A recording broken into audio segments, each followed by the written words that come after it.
Hello and welcome to Movie of the Year, the only podcast with the science and the screaming to pick the best movie for any given year. We are deep, very deep into our 1973 season, and some of the movies we've done, Ryan, you're here with me as always. Have you been shocked by some of the movies that we've been seeing? I can't believe how good, yes, bad, yes, medium, yes. There are some mid movies in there, yeah, right, and everything in between those three.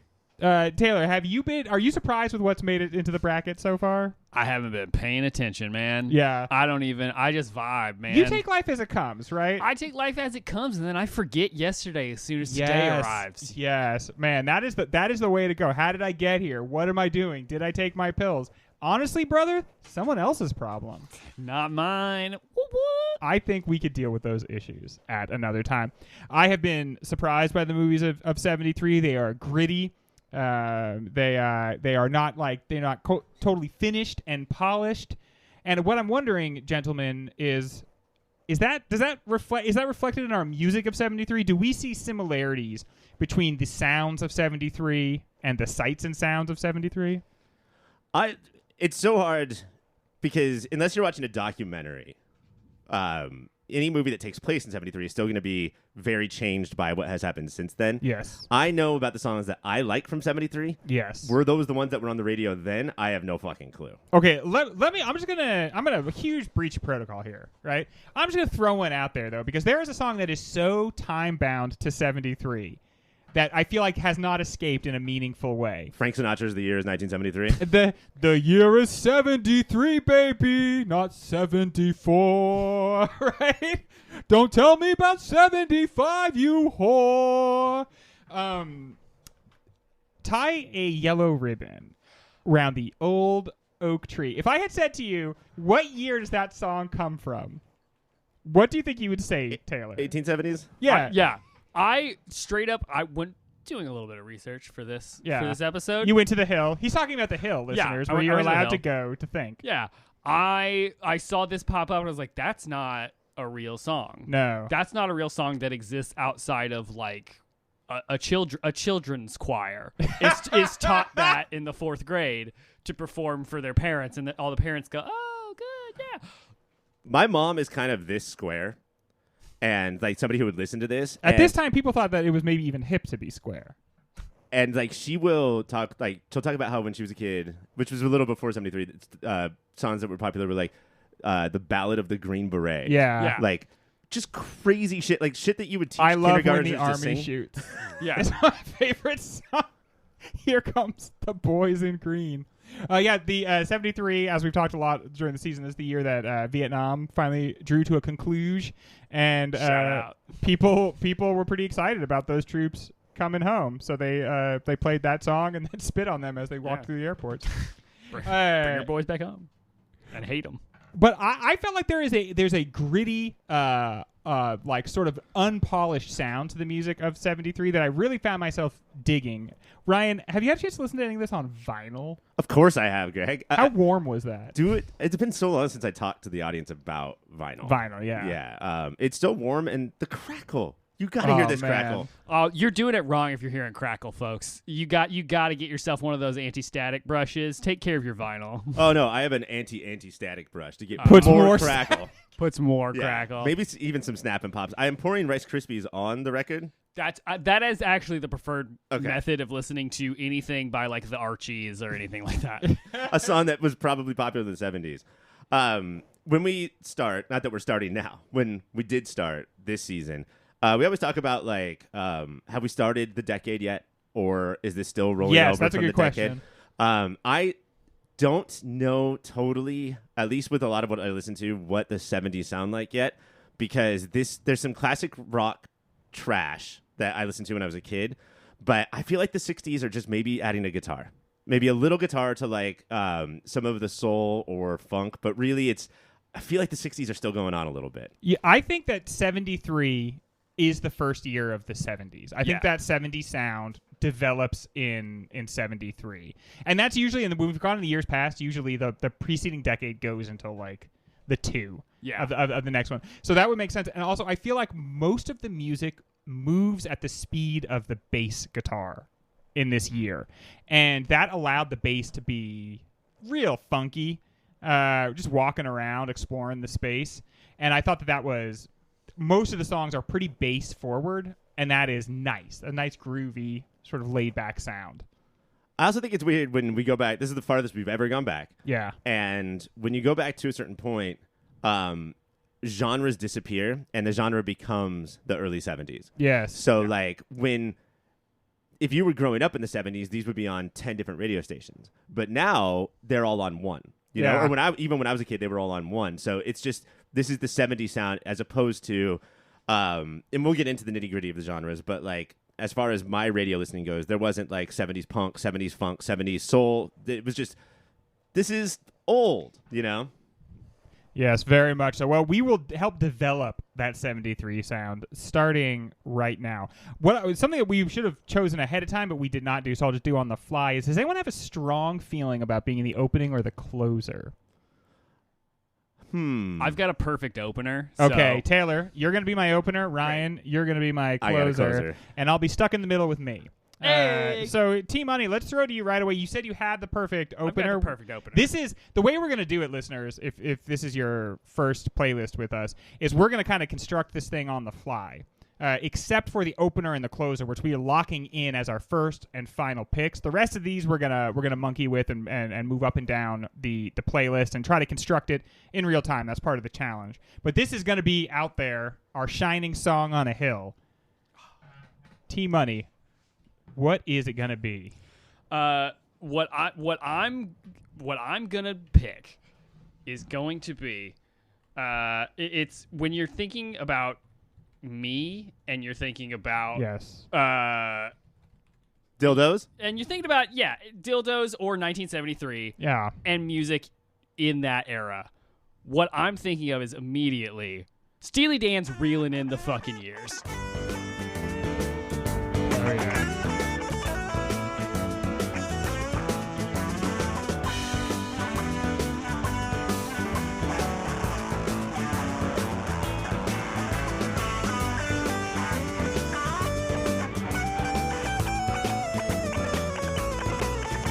You're starting right away with guitars. Oh, yeah. It's a warm summer day. It's 1973. Oh, it's summer as fuck, and like you're probably at a barbecue, and that comes on, and you're taking notice. Ryan, you're the company's resident dad. Uh-huh. How hard was it to prevent yourself from getting up and going and washing the car, like just listening to that riff? After I watched all episodes of Yellowstone, I will say that it has been a solid 20 years of my life trying to get into this band. Yeah. Cannot do it. Still? Yeah. Wow. Oh, no. You're Even missing out. having given birth to a baby from my balls. Yeah. Still can't do it. Is it true, Taylor? Because you're a Dan fan. Oh, You're a Steely fan. Oh yeah, I'm a Steely fan. I'm a big Dan head. Yeah. I'm all about it. I have a theory that I'm too music dumb to know what these two gentlemen are doing to actually appreciate it, so it just feels boring. I feel like I hear what you're saying. I don't Like Good Charlotte. I don't think that you are music dumb, but I will say like there is an aspect of this band where if you're not sitting down with people to talk about how great Michael McDonald's backing vocals are on Peg, like there's some aspect of it that's probably lost a little bit. The Dildo Band has a song called Peg. Oh yeah, absolutely, yeah, and it's the best song ever written and put to vinyl. If it were 77, it would be on there right away. But yeah, like definitely, and I think this is probably like emblematic of when we talk about like the beginning of like the 70s sound. I think this is like they're studio musicians, and people of the era were like, these guys don't tour. They're not like real musicians. They just sit in the studio. And I think that it became like they kicked sort of that off in a lot of the 70s. It was like sort of like this punk rock version of Square or this Square version of punk rock all at the same time. Yeah. Like this is like pop prog jazz rock fusion where they're just like, what if we just impressed each other? All right. I love that. I love it. I'm going to go next, and My pick is it has to fall right behind Steely Dan. I wonder if it will stay here. We always have to manage the mood on these playlists, and I think usually we go fast, slow, fast. Yeah. And I think this time there's a chance that we're going to need to instead go slow, slightly less slow, slow again. But let's see. So I'm going to go with Crocodile Rock by Elton John. Elton John just loving the sound at this time. And again, there's like a little bit of that rawness to this, but a lot of the fun. This would have been my opener. I remember when rock was young. Me and Susie had so much fun. Holding hands and skimming stones. Had an old gold Chevy and a place of my own. But the biggest kick I ever got. A couple of things. One, if you look at the width of the nose of the song, it's actually an alligator rock. Ha! Number one. Number two, this is also, maybe it doesn't sound like Tie Another Ribbon, but this is also, is this 50s? Is this 60s? Like, it's timeless. It sounds like kind of an oldie, the doo-wop oldie, but... Yeah, I think that opening line, right? I remember when rock was young and like harkens back to that. And yeah, it's a lot livelier, a lot more up-tempo than some of the other songs. But it's got that bridge it's got like a time for white people to scream, which I think is so important for songs. It's got a wah! Yeah. And that's going to give your white party goers a time to really yell and burn off some of that energy that you just don't kind of want your white party goers to have too much of, right? Yeah, because if it builds up, then they're going to get the zoomies and they're going to start crashing stuff. Yes. It is this is a whole genre of song, which is, it comes on and everyone's like, I don't like that song. Yeah. 30 seconds later, they are singing at the top of their lungs. Yeah, I think the first 5 seconds you're like, oh man, this one. Really? But then, oh man. And I've seen him do it live as an old man. It's still fun. Let's go to Ryan, who's at Ryan's vinyl collection, to check in with the collection. Ryan, are you there? I don't have Can't Buy Me a Thrill because Steely Dan sucks, but I do have You son of a bitch. Wow. I will murder you in your sleep. I do own Don't Shoot Me, I'm Just a Piano Player by Elton John on vinyl. So we're halfway there, guys. Probably this guy will come up later, but Don't Shoot Me, I'm Just a Piano Player. Such a better vibe than Piano Man. Yes. That's really what it should be. You should apologize for the fact that you spent all those years learning how to play that instrument. It's a bad instrument. I'll say it. Too many things going on in there. Man, too jangly. Yeah, too jangly, too heavy. You gotta have a big old box full of strings to do shit. You got to have two of them to make any real like full sound. Yeah, I mean. not for me. Not for me. All right, Ryan. Hopefully your one was not going to be a piano concerto or something, because now you're going to feel like an absolute fool. Oh, God, I feel so dumb. Yeah. I am going to go with something that has gained a lot of popularity over the last 10 years, but I liked it before that. I do own this on vinyl, but the band is not on the cover. Chris Pratt is on the cover of the vinyl that I own. And I'm going to go, Taylor, I'm going to go right between Steely Dan and Crocodile. Great. I can't stop this feeling deep inside of me. Girl, you just don't realize what you do to me. I think I just figured it out. Do you know what so much of the Steely Dan thing is for me? It's not. They're very talented. There was musicians. never a CGI dancing baby that went with. Kinda. That with these other two, it's blue suede with that song. Steely Dan is not singable. You know, sort of like how the Beatles are not danceable. But you don't love doing Steely Dan in karaoke.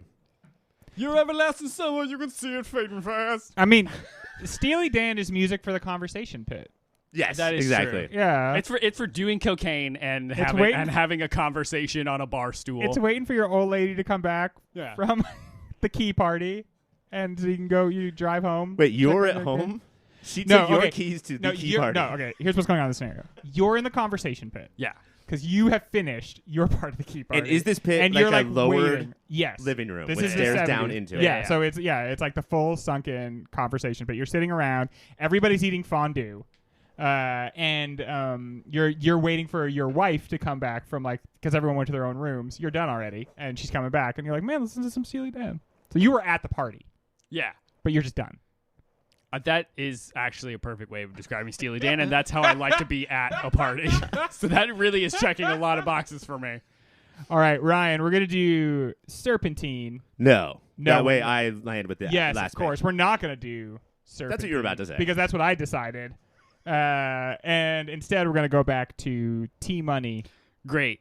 So what I'm gonna do is I'm trying to figure out where I want to put this, and I think I'm gonna put this after Crocodile Rock. Is how I'm feeling, and what I'm gonna do is I'm gonna put Midnight Train to Georgia. Oh my goodness. Heck yeah. By Gladys Knight and the Pips.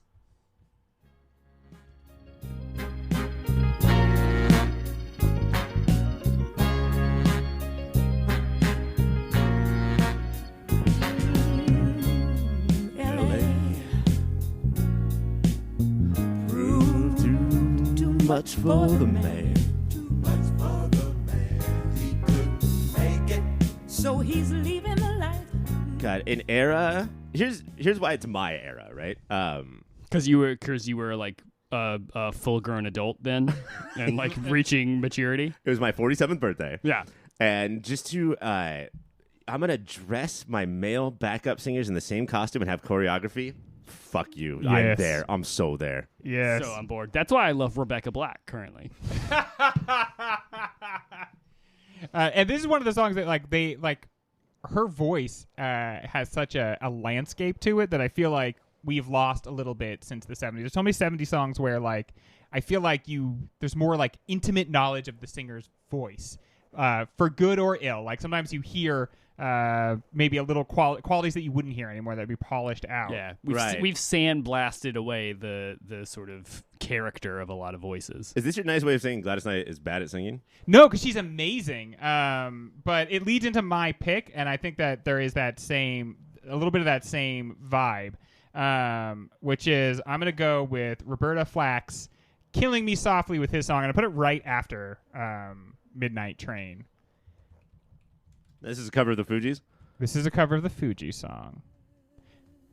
Singing my life with his words, killing me softly with his song, killing me softly with his song, telling my whole life with his words, killing me softly with his song.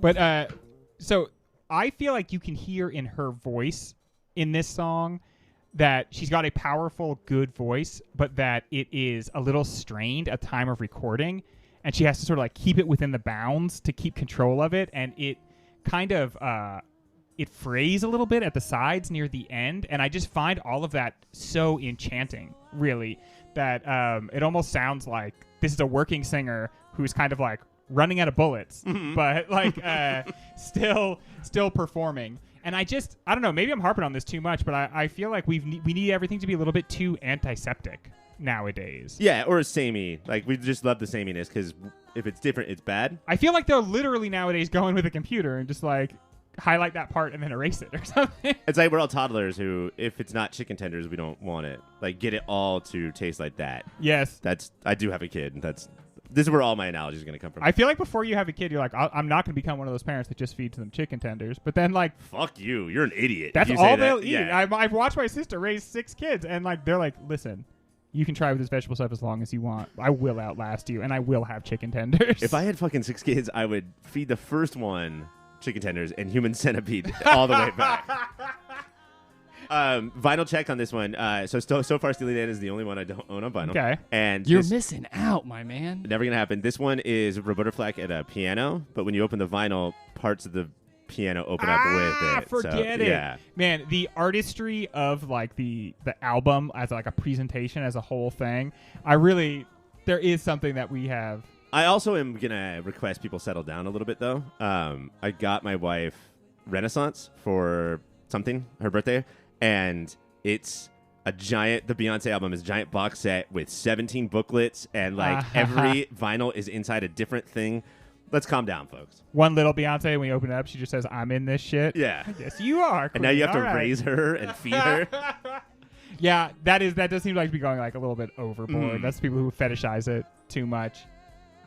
This song is just an absolute all-timer. It's a banger. I think the 70s have a lot of songs that are slow, and so you're like, oh, that's going to be boring. But they're like, no, because it's slow, we're going to explore more of the instrumentation, and we're going to like really settle into this. And I really like that that pace. I like the pace of so much of the music from this time. I guess because I'm getting old, so I'm slowing down. Ryan, you wouldn't know anything about that. Mm-mm. Where would you like to go next? From Gladys Knight, from Elton John, is just an all-time zero horniness person. But then we went to Night to Flack. Are we horny now? Oh, I think we're horny now. I'm going to after Roberta Flack. Oh, damn. I've been really trying, baby, trying to hold back this feeling for so long. And if you feel like I feel, baby, then come on. Oh, come on. Woo. Let's get it on. Really hard to pick this version and not the classic Jack Black version, but Dude, Jack Black follows like his vocal pattern. He doesn't sing as well, obviously, although Jack Black sings pretty well.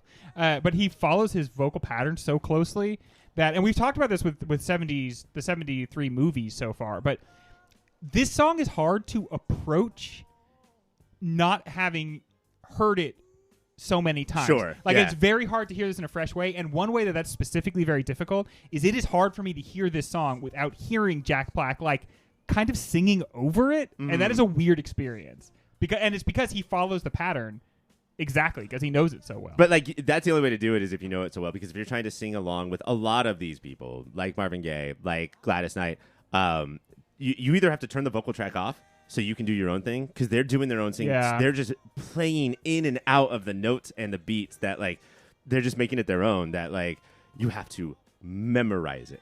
I do feel like you listen to this song and at first your brain just tells you you've heard the song so many times before, but I feel like a minute into it, you settle down. Thank you, brain. Message received. You're right. No, I have heard the song No, I before. have. You're a big guy. You're doing it. And then you kind of like that turns off and you just listen to it, and that's where you really like hear the genius. It's different than Enter Sandman, which your brain's like, no more. I can't fucking do it Don't ever do it. again. All right, very good. T-Money, we are going back to you. Fantastic. Now, Have we gone completely in order so far? I think Yeah. Maybe we're so naturally gifted now at this point of building mixtapes. Yeah. We're just doing that. we So- just know. What we have so far is starting off Steely Dan Reelin', I Can't Stop This Feeling by Blue Suede, Crocodile Rock by Elton John, Midnight Train by Gladys Knight, Killing Me Softly by Roberta Flack, and Let's Get It On by Marvin Gaye, all of which is gone in order, which you can do, Yes. Taylor. Don't take... I'm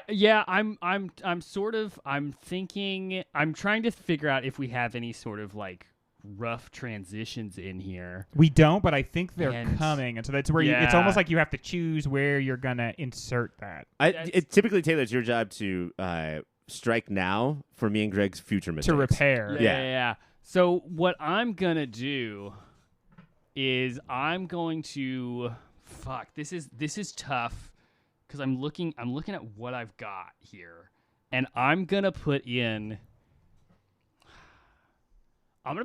between Crocodile Rock and Midnight Train, we're gonna be adding a little bit of Superfly.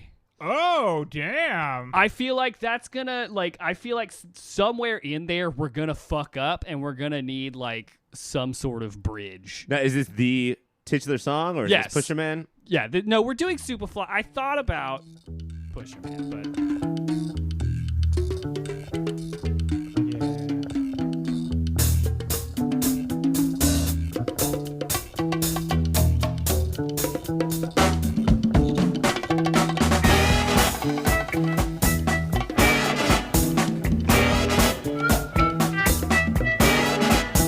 Darkest of night with the moon shining bright.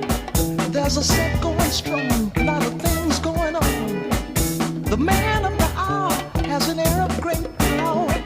The Remember dude's how got a in The video Graduate, so long. famously, the guy pulls him aside and says, "I've got one word for you, plastics." If someone were going into music, like, I'm gonna be in a band, I'd pull them aside and I would say, I have one word for you: horns. Mm-hmm. Like Absolutely. the amount that horns can add to a song, make it feel like an event, make it feel so much more full, so much more exciting. When those horns come in, you're just like, bah, take me away. Also, if you look at what we're doing right now, Elton John comes on, and then Superfly, and then our listeners like horns, horny, and then it gets horny. Very good. We're entering the horn section. Is this the greatest example of all time? I'm trying to think. We already talked about Guardians of the Galaxy, but of a soundtrack absolutely shattering the movie's reputation. Yes. Have you guys seen Superfly? It's a rough movie. it's I mean, there's parts where you're just like, oh, I don't condone this. This is wrong. I was watching a Brian De Palma movie from '73 the other day, and he got Bernard Herrmann to do the score, Alfred Hitchcock's guy, and it so overshadowed the movie in every way. This is Curtis Mayfield. Do you want to do the score for this or write the songs for this movie? Like, yeah, I guess. And I'll do as good as what the movie deserves. You did not, Curtis Mayfield. No. You overshot that by 1 billion. Remember how Kendrick Lamar released like a 20-song album to go along with Black Panther, yeah. and Black Panther used like one song off Yeah. it? Thank you, friend. We'll take it from here. Thanks. Don't worry. We've got this. Yeah, Curtis Mayfield fucking crushed it on this one. He irreparable damage. If you've never seen the movie and you listen to the sound, because this soundtrack's like one of the 50 greatest albums of all time. Yeah. You're going to put this movie together in your head. That is so much. I've never seen the movie and I never will because the movie that's in my head from listening to this album is so much better. Okay, so I think I see where the transition is happening. And so I think what I'm going to do is in between Crocodile Rock and Superfly, I am going to go with a song from a band that must have felt like they were about to just pop off and own the world. They had this song, Radar Love, which is such a good, energetic, fun song. The band is Golden Earring, which I literally feel like I have never heard that name in my entire life. This is like one of the most famous songs. I mean, this would have been another like stellar opening. This was my closer. Oh, was it? Yeah. Sorry, dude. Good closer. Have I ever heard this song? Yeah, you'll hear in a second.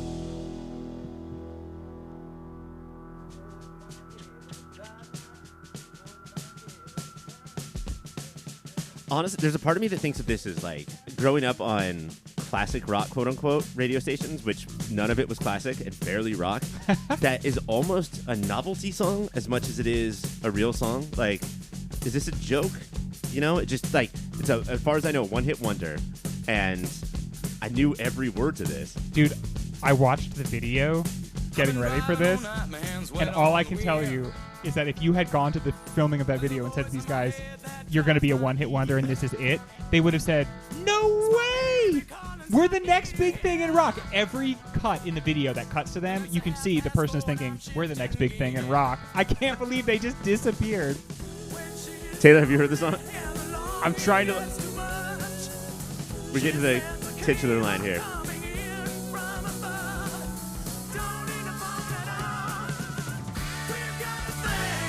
Okay.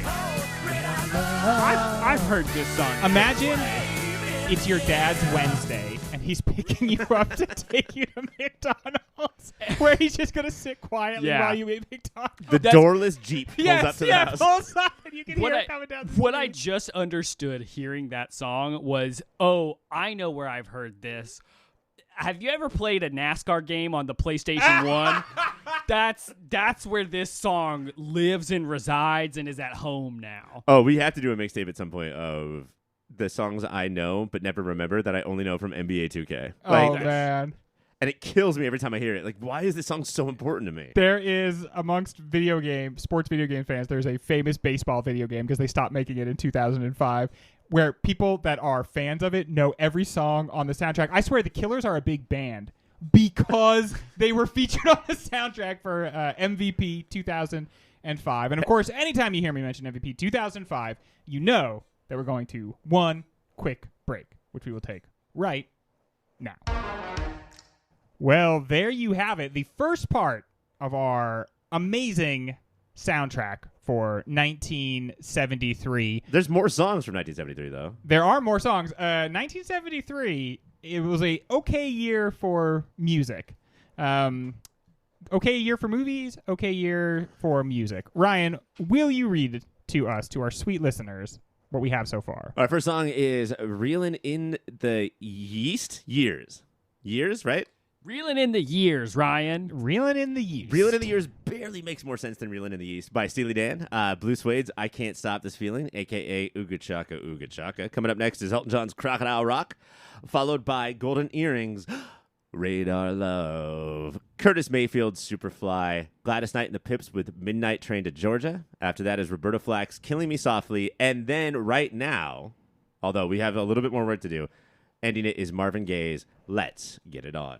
And Ryan, you are right. We do have more work to do. And so we will come back in a month. Let's do 3 weeks, 5 weeks? 3 weeks. You know what? We'll figure out how long. Listeners. 4 weeks. You just watch the feed because it'll come to you. We promise. So until then, keep listening to them 1973 songs.